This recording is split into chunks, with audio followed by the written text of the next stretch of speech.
Sistema de administración condominal. Para efectos de administrar un condominio, se tienen varios diferentes órganos de administración. Uno primero es el que se conoce como Asamblea General de Condóminos. Un segundo es el administrador, que muchas veces no es considerado estrictamente como un órgano, pero para efectos de la administración es tal vez el más importante o uno de los más importantes. Y tenemos otros posibles como son una junta directiva o comisiones. También algunas parte de la doctrina considera que como parte no de los órganos de administración, sino del sistema de administración, está lo que se conoce como el reglamento de condominio y administración. El reglamento a la ley reguladora de la propiedad en condominio define en su artículo primero al administrador y a la asamblea de condóminos. Al administrador como la persona física o jurídica que es nombrada por la asamblea de condóminos para realizar las tareas de administración del condominio, y a la asamblea de condóminos como el órgano supremo del condominio, en donde conforme a su competencia se trata, discute, resuelven casos o asuntos de interés común. Veamos cada uno de ellos. La asamblea de condóminos. La asamblea de condóminos es también conocido como consorcio de propietarios o junta de propietarios, y es la totalidad de los condueños organizados en un solo bloque de interés común, coexistente en los intereses propios e individuales de cada uno de los propietarios. Es la que cuida y defiende los intereses de la comunidad y es la que va a tener todas las resoluciones de interés común, resoluciones que no sean directamente del administrador. Existen varias definiciones sobre lo que es la asamblea de condóminos. Por ejemplo, Rojas nos indica que es la manifestación de la voluntad del consorcio de propietarios y es el espacio mediante el cual dicho consorcio expresa su señorío de disposición sobre el condominio por medio de los acuerdos y disposiciones debida y legalmente acordados en esa asamblea. Otra posible definición es que la asamblea es el órgano máximo de representación de la voluntad. La asamblea es el órgano máximo de representación de la voluntad de la comunidad a cuyo cargo se encuentra la resolución de los asuntos de interés común. Sus poderes son soberanos y sus decisiones tomadas dentro de un marco de previsiones legales y reglamentarias que obligan a todos, aún a las minorías que sean disidentes y a los que estén ausentes.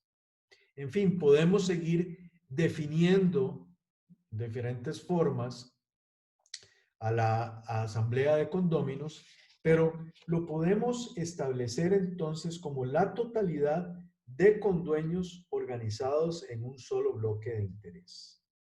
Y va a tener como característica entonces la colectividad, la soberanía, la representatividad, la asociatividad, entre otros.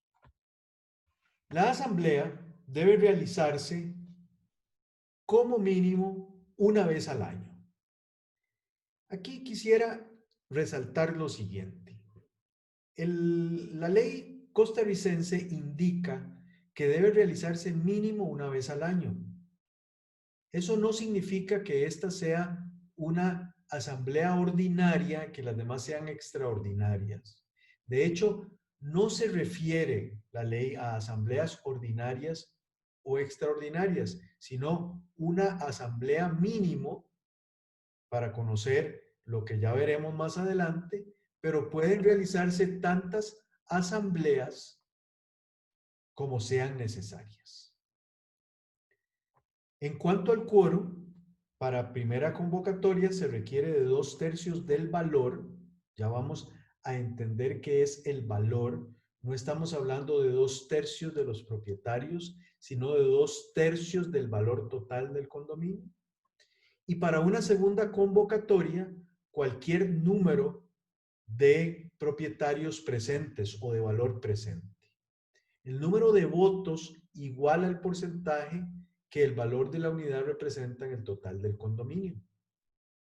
Ese es lo que va a ser el valor.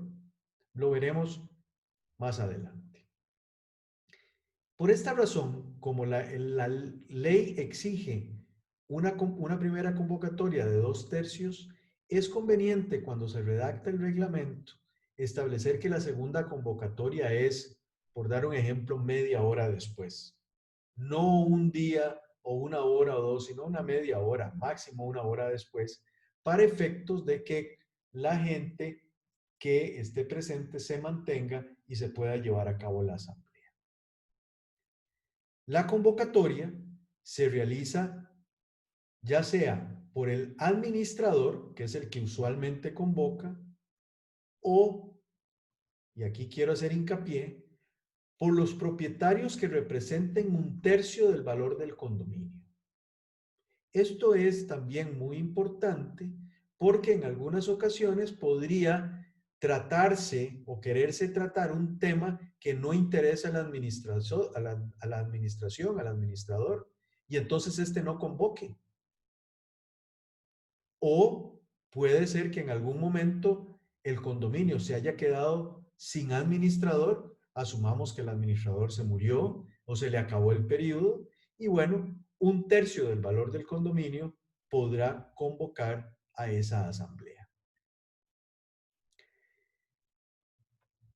La asamblea, una vez que se ha convocado, tiene que llevarse a cabo conforme a lo que establece el artículo 24 de la Ley Reguladora de la Propiedad en Condominio.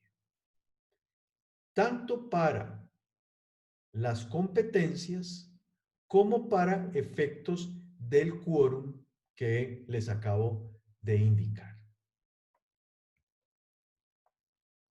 Y en cuanto a la convocatoria, es el artículo 25 de la misma ley la que establece que es el administrador del condominio el que convocará a la asamblea o 1/3 del valor del condominio.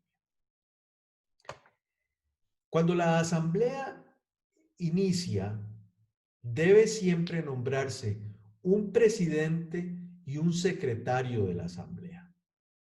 Ese presidente podrá ser cualquier persona elegida ahí mismo en la asamblea. Lo que quiero decir es que no tiene que ser un condómino, aunque se recomienda que sea un condómino.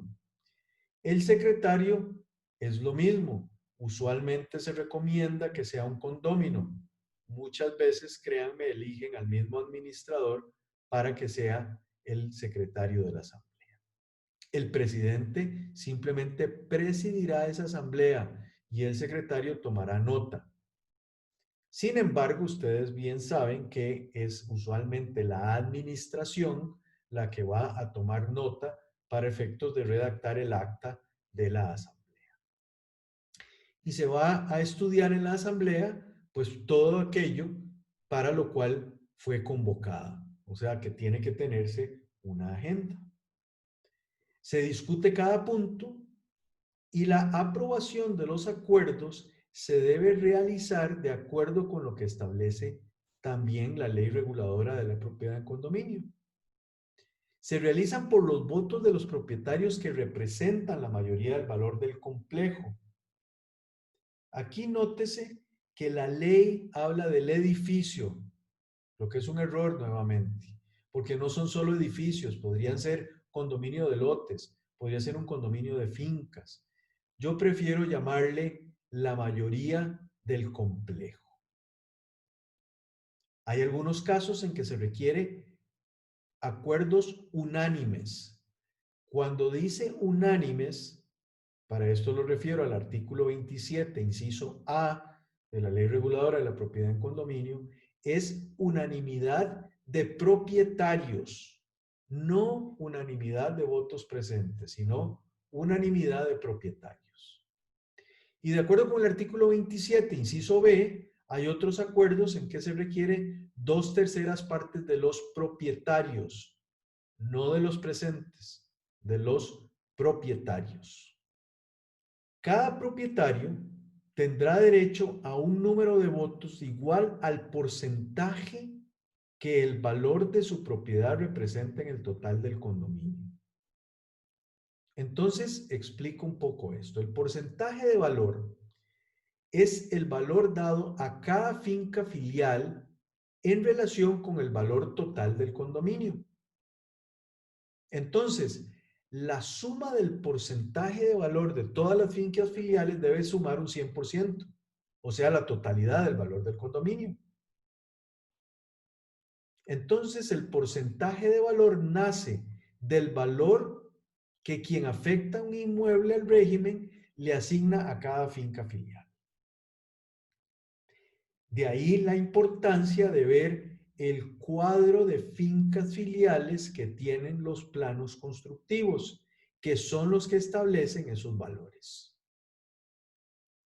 Para la asignación del porcentaje de valor de una finca filial, hoy día se da muchísima importancia valorar la proporcionalidad de esa finca en el tamaño total del complejo o de la finca matriz. A mí particularmente no me gusta tanto esta posibilidad. En la práctica, lo que se hace es que se asignan valores de acuerdo con los tamaños de las fincas.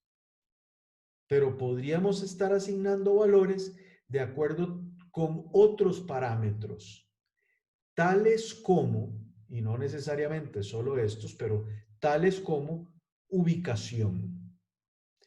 En un edificio no es lo mismo el penthouse que el primer piso, que el quinto piso, que el tercer piso.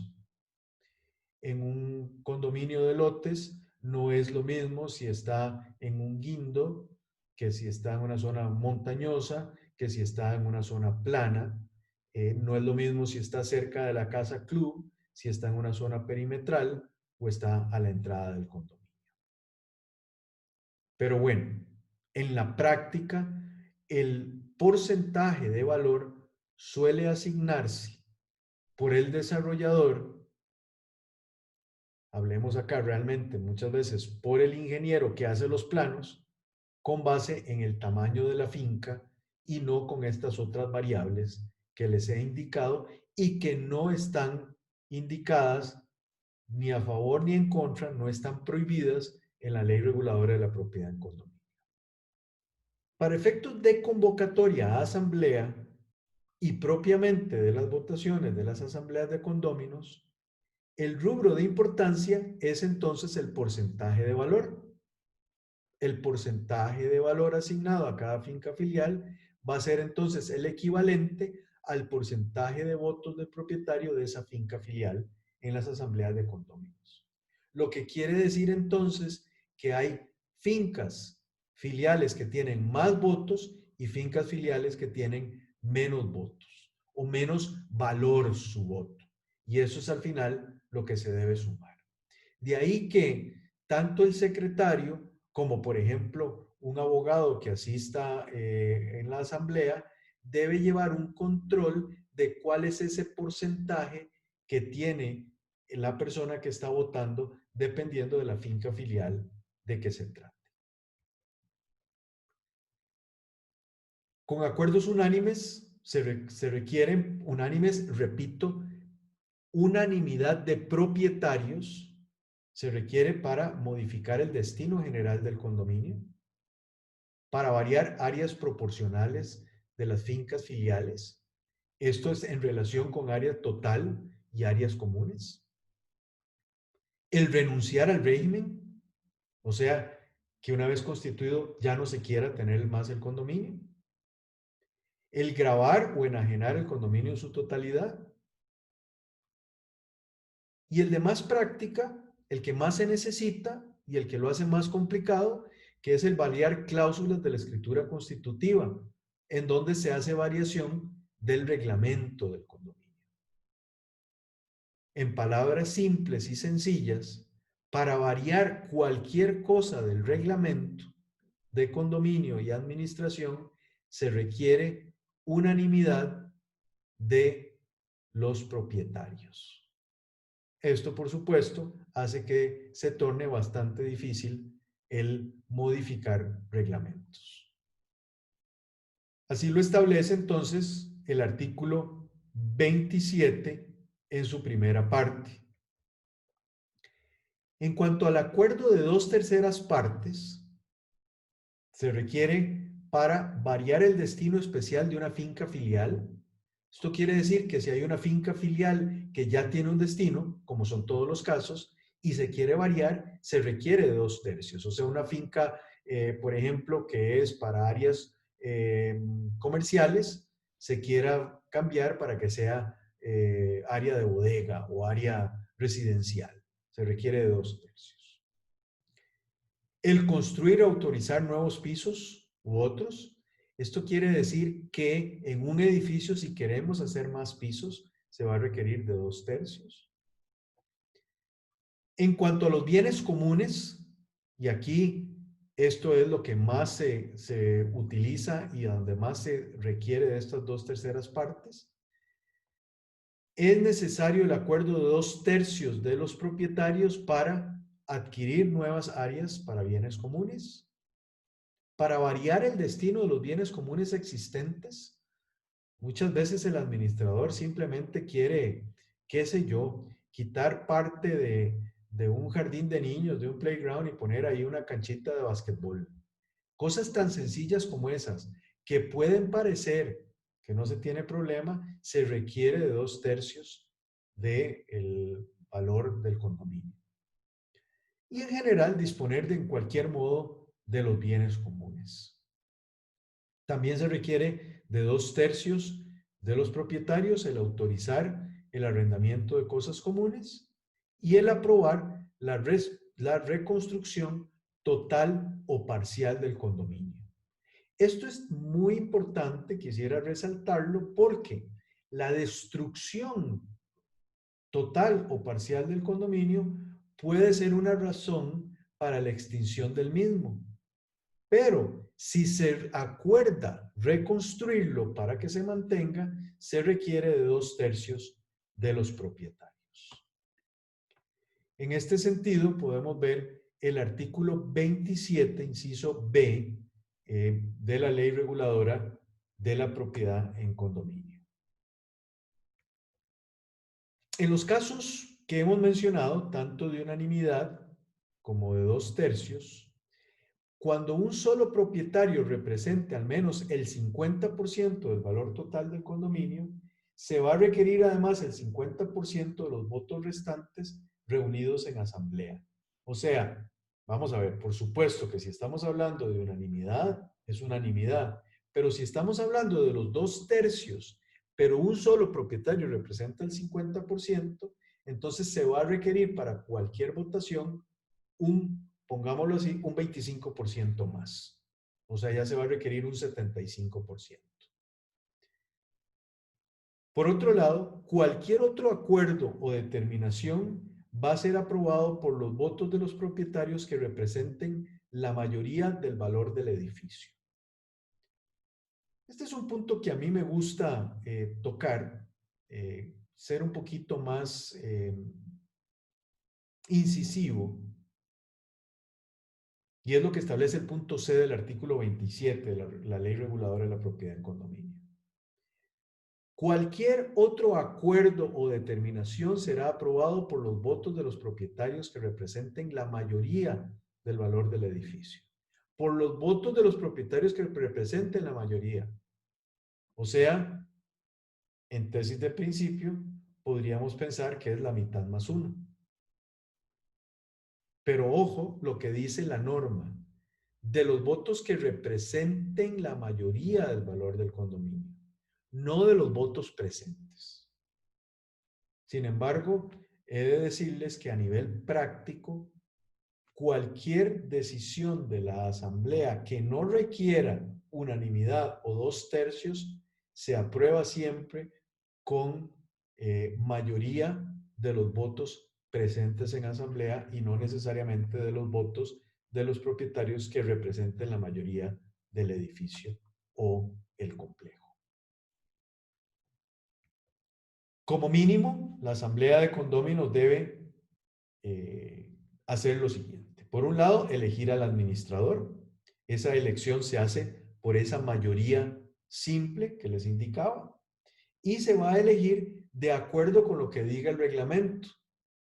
Los reglamentos usualmente establecen un plazo de 1 año, 2 años, 3 años y hasta 5 años de administración. Como hay una asamblea anual, entonces debe conocer el informe del administrador. Ya veremos que el administrador entonces tiene como uno de sus deberes presentar a la asamblea un informe y presentar a la asamblea un presupuesto de gastos para el año, de tal manera que la asamblea tiene como una de sus obligaciones aprobar el presupuesto anual. Y el otro, muy importante también, es establecer la cuota de mantenimiento y la forma en que se paga. Lo usual, el pago es mensual. Sin embargo, hay condominios que han definido que los pagos sean trimestrales y por adelantado. Pero la gran mayoría establece en sus reglamentos que el pago es mensual y de entre los primeros 5 y 10 días de cada mes.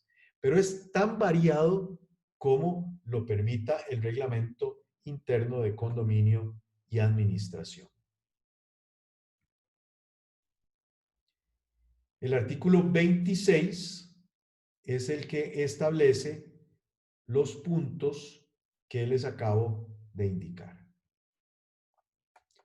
Pero también hay otras asambleas, hay otras competencias de la asamblea que se establecen a lo largo de la ley reguladora de la propiedad en condominio.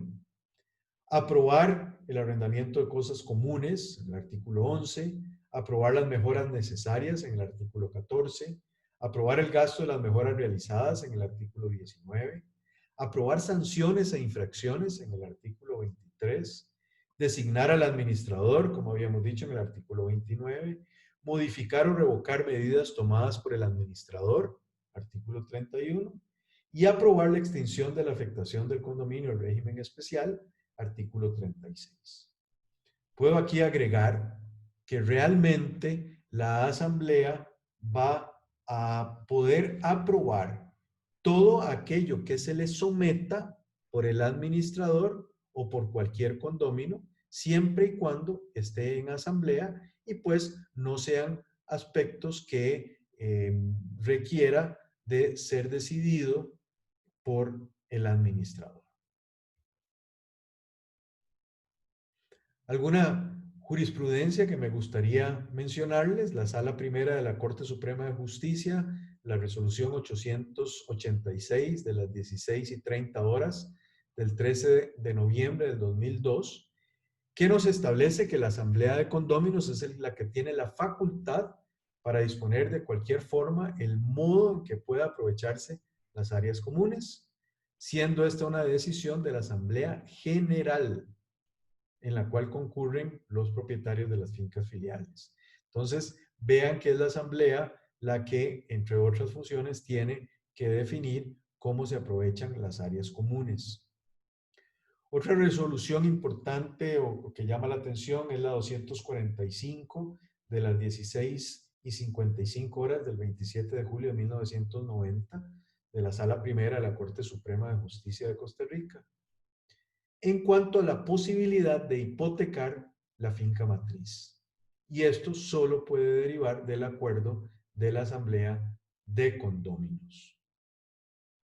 También mencionar lo que ya se ha dicho en otra clase, y es que la Ley General de Arrendamientos Urbanos y Suburbanos permite en su artículo 25 que el arrendatario participe sin voto, pero con voz, en las asambleas de condóminos, y puede participar con voto en todos aquellos asuntos en que se le haya otorgado un poder especial para tal efecto por parte del propietario. El administrador. El administrador de un complejo condominal es el representante de este complejo. Es a quien, mediante decisión de la asamblea de propietarios, se le encomienda la administración del complejo, para que realice todos los actos y contratos necesarios para el funcionamiento del mismo, de acuerdo, por supuesto, con las normas y en representación del condominio. El administrador, de acuerdo con el artículo 29, puede ser una persona física o jurídica y ostenta la facultad de apoderado general.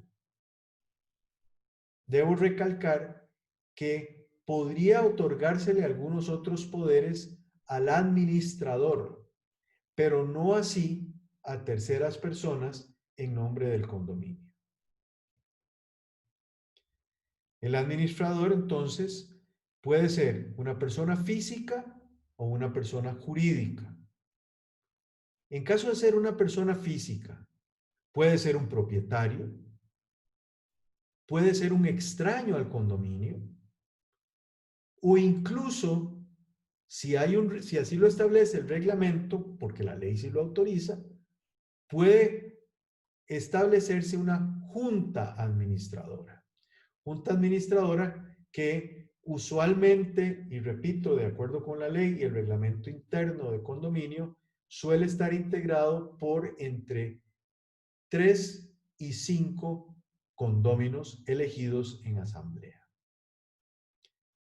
O puede ser una persona jurídica.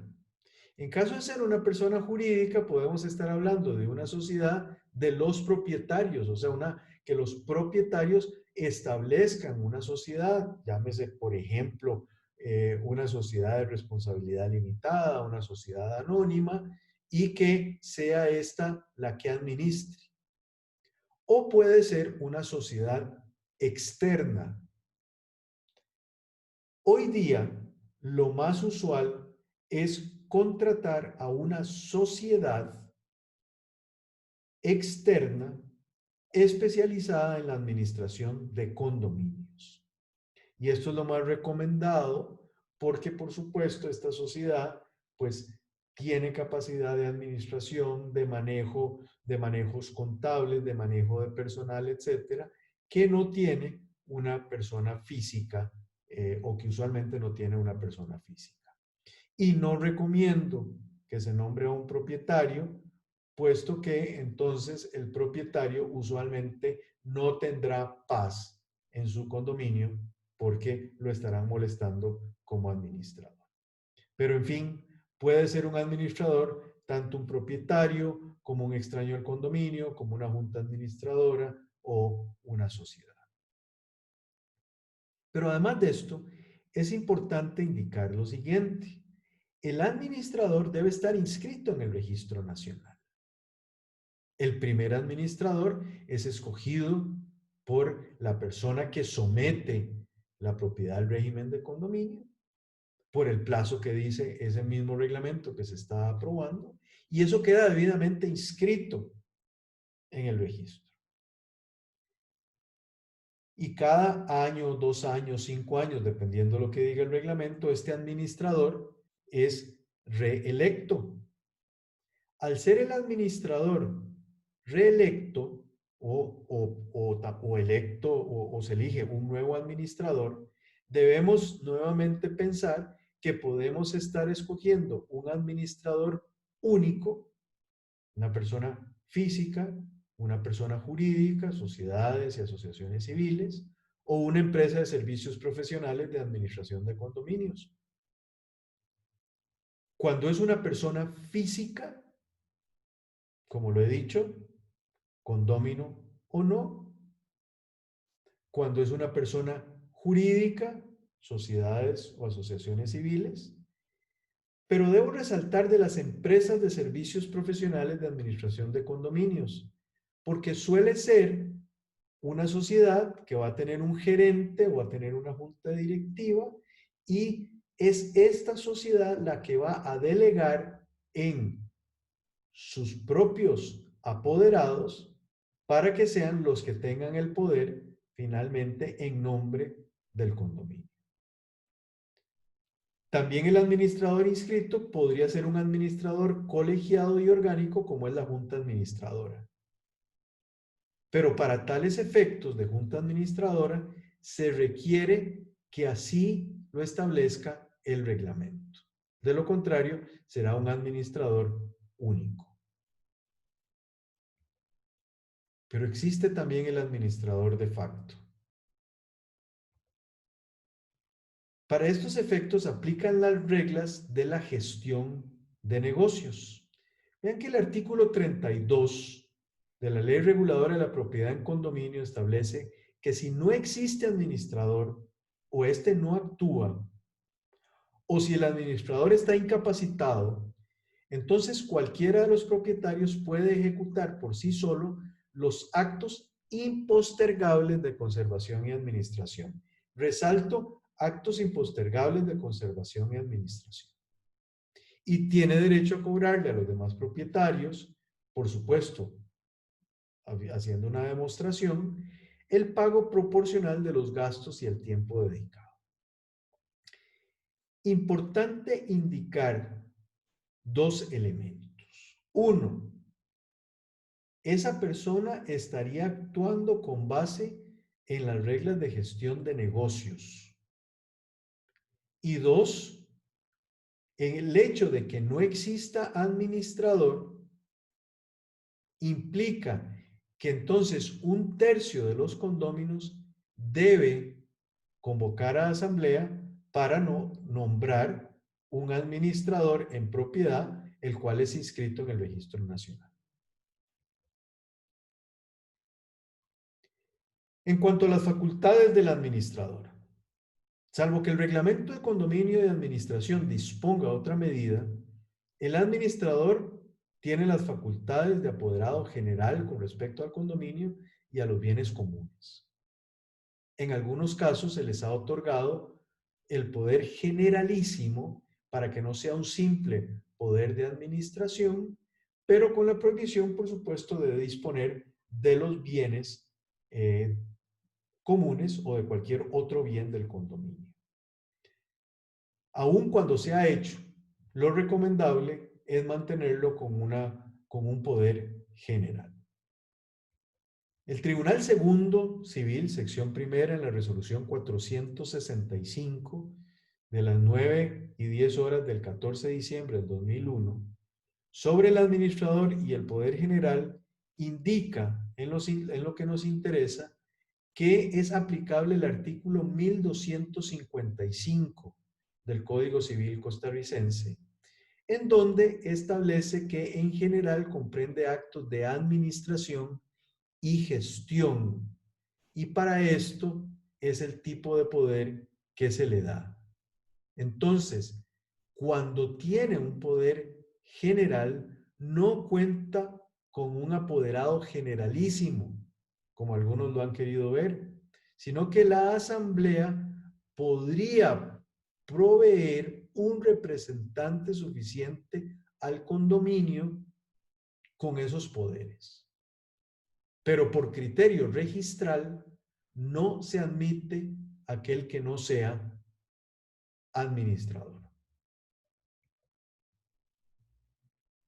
Como mínimo, el administrador debe cuidar y vigilar de los bienes y servicios comunes, dar atención y operación de las instalaciones y los servicios generales del condominio, cobrar las cuotas condominales, realizar actos generales de administración, ejecutar todos aquellos acuerdos de la Asamblea General de Propietarios, velar por el cumplimiento de la ley, del reglamento, de las leyes en general y de los reglamentos internos de condominio y administración, y cumplir, por supuesto, con todas las facultades que determinan las leyes y los reglamentos.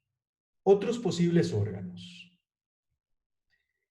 La ley reguladora de la propiedad en condominio no menciona otros órganos. Habla realmente de la asamblea de condóminos y del administrador, pero tampoco lo prohíbe.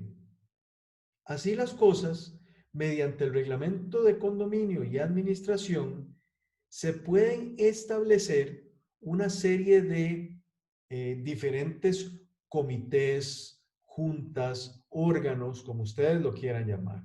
Y algunos ejemplos es un órgano instructor de un procedimiento, por ejemplo, cuando hubiese infracciones por parte de los condóminos y a estos se les tenga que aplicar sanciones. Hay muchos condominios que tienen una junta arquitectónica o un comité de revisión de diseños arquitectónicos. Esto especialmente en todos aquellos condominios de lotes en donde se van a construir casas o edificios en condominio también. Hay comités de áreas comunes, entonces hay comités de ornato, comités del gimnasio biomecánico, etcétera. Y tal vez la más común es lo que se conoce como la Junta Asesora, que es un órgano encargado de representar la voluntad de los condóminos en el condominio. Nótese que encargado de representar la voluntad no quiere decir ejecutar, sino quiere decir asesorar al ejecutor. Esto es al administrador. El problema radica en que en muchas ocasiones las juntas asesoras se han vuelto un poquito coadministradores y no realmente asesores. Un ejemplo que se establece por la ley es la junta directiva. La ley no habla estrictamente de que se debe nombrar una junta directiva, pero puede nombrarse una junta directiva permanente. Y esta junta directiva permanente hace el papel de lo que acabo de explicar en cuanto a la junta asesora. O sea, es la que viene a coordinar con la administración todo lo que se deba llevar a cabo en el condominio. Esta junta directiva se establece siempre dentro de la asamblea de condóminos, de tal manera que los miembros sean de el agrado de la mayoría de los miembros de la asamblea. Pero quiero repetir que en ningún momento se habla de que haya necesidad de tener una junta directiva. Simplemente la junta directiva se menciona en el artículo 32 bis de la ley reguladora de la propiedad en condominio al hablar que se requiere tener un libro de actas de junta directiva. Pero como no se exige la junta directiva, entonces no necesariamente hay que tenerla y por supuesto no necesariamente hay que tener esta junta. Se puede entonces tener tantos órganos como el reglamento así lo permita o que la asamblea de condóminos así elija, siempre y cuando no vaya en contra de ese reglamento o de la ley. Por otro lado, dentro del sistema de administración, debo señalar la necesidad de tenencia de libros legales del condominio. El artículo 32 bis de la ley reguladora de la propiedad en condominio dice que para la administración de los condominios deberá contarse con un libro de actas de asamblea, resalto un libro de actas de junta directiva, y vean qué curioso, aunque el condominio X no tenga junta directiva, por eso nos dice cuando exista, en la cual se harán constar los acuerdos. Aquí resalto entonces el libro de actas de asamblea para decirles todo condominio, cuando es creado, automáticamente crea la asamblea de condóminos que se convoca, como he dicho, por el administrador o un tercio de los propietarios. todos sus acuerdos deben asentarse en ese acta de asamblea de condóminos o asamblea de propietarios. Y además la ley nos habla de un libro de caja en el que el administrador consigna los egresos por conceptos de gastos comunes, así como los ingresos que provienen del pago de las cuotas condominales o de cualquier otro concepto, como pueden ser los arrendamientos de las áreas comunes. Pues evidentemente ya no se utilizan libros físicos de caja, ya no hay libros ni de diario, ni inventario balances, etcétera, sino que todo esto se hace a nivel tecnológico en una computadora. Lo que sí definitivamente es necesario tener es el libro de actas de asamblea de condóminos, libro que es legalizado en el Registro Nacional en la sección de propiedad en condominio. Y finalmente, dentro del sistema de administración, debemos mencionar rápidamente el reglamento de condominio y administración. Digo mencionarlo rápidamente porque tendremos otra clase sobre reglamento y lo que debe este contener, o reglamento y reglamentos. Pero dentro del sistema de administración, el reglamento es indispensable porque es el que establece las pautas dentro del condominio determinado. Reglamento de condominio va a tener un contenido en cuanto al administrador, las maneras de designar, contratar y sustituir al administrador, las atribuciones y obligaciones del administrador, el periodo de nombramiento del administrador, la contratación y remoción del administrador, cómo se debe hacer. También el reglamento tiene que tener algunos otros aspectos, las aportaciones de los propietarios, cuándo son comunes y cuándo son extraordinarias. No me refiero aquí a los montos, los cuales pueden variar de acuerdo con lo que establezca la asamblea de propietarios, pero sí el tipo de aportaciones que tienen que hacer los propietarios. Sobre las reuniones de la asamblea de propietarios, con qué frecuencia, la ley nos dice una vez al año, el reglamento puede decir una vez y tantas más como sean requeridas, o podría establecer una frecuencia mayor de reuniones. ¿Cómo se convoca? Cuando hablamos de cómo se convoca, es que la convocatoria puede ser por escrito, puede ser por correo electrónico, puede ser por una carta, en fin, pueden haber diferentes fórmulas a través de un edicto. Entonces es muy recomendable establecer en el reglamento que se puede hacer a través de medios electrónicos, tanto tales como por ejemplo el WhatsApp o un correo electrónico, pero yo recomiendo además que siempre se establezca la necesidad de un edicto de tal manera que ningún condómino pueda alegar que no se le convocó a la asamblea. También va a establecer la persona que preside las reuniones. Usualmente se establece que se nombrará un presidente para cada asamblea, pero si hay junta directiva, pues va a establecer que quien sea el presidente es el que la va a presidir.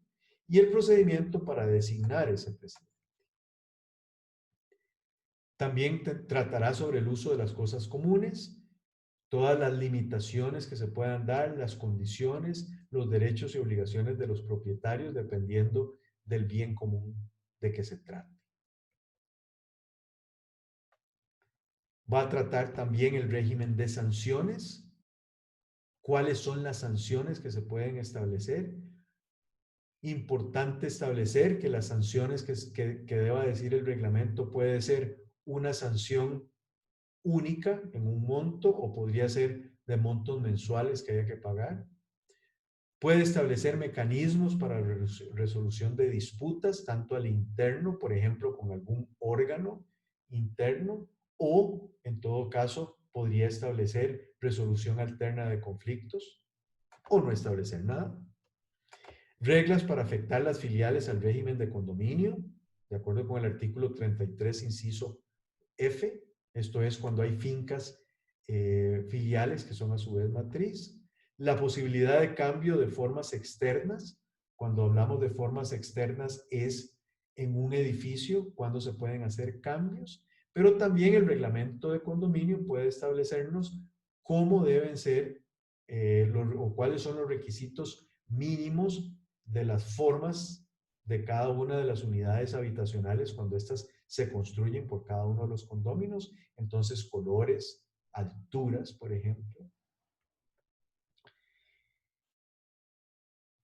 El nombramiento y funcionamiento de una junta directiva, en caso de que lo establezca, creación y funcionamiento de comisiones, creación de título ejecutivo como garantía de pago de cuotas, en fin, puede establecer cualquier otro que no vaya en contra de la ley, que no vaya en contra del reglamento a la ley y que no vaya en contra del ordenamiento jurídico. Para efectos de la creación y modificación del reglamento, este se establece por el propietario de la finca matriz en una asamblea de condóminos, siendo él el único condómino, al someterse al régimen. Esto nos trae un problema, y es que casi en ningún caso el reglamento es realmente estudiado por ese propietario que somete al régimen para establecer lo que se vive en el condominio en el futuro. Y en la gran mayoría de los casos, más bien se pasa al abogado notario que hace la escritura para que sea este el que haga el reglamento, el cual en muchas ocasiones se hace, dicho con todo respeto, en una forma machotera. Es importante que el propietario, el ingeniero, el abogado, entre comillas, vivan el condominio que están creando, a efectos de que puedan establecer un muy buen reglamento. Porque, como lo hemos dicho, modificarlo después se torna casi imposible por la necesidad de la unanimidad de propietarios. Entonces, como les acabo de decir, por supuesto, se modifica por unanimidad de propietarios y toda modificación debe siempre ser inscrita en el registro público.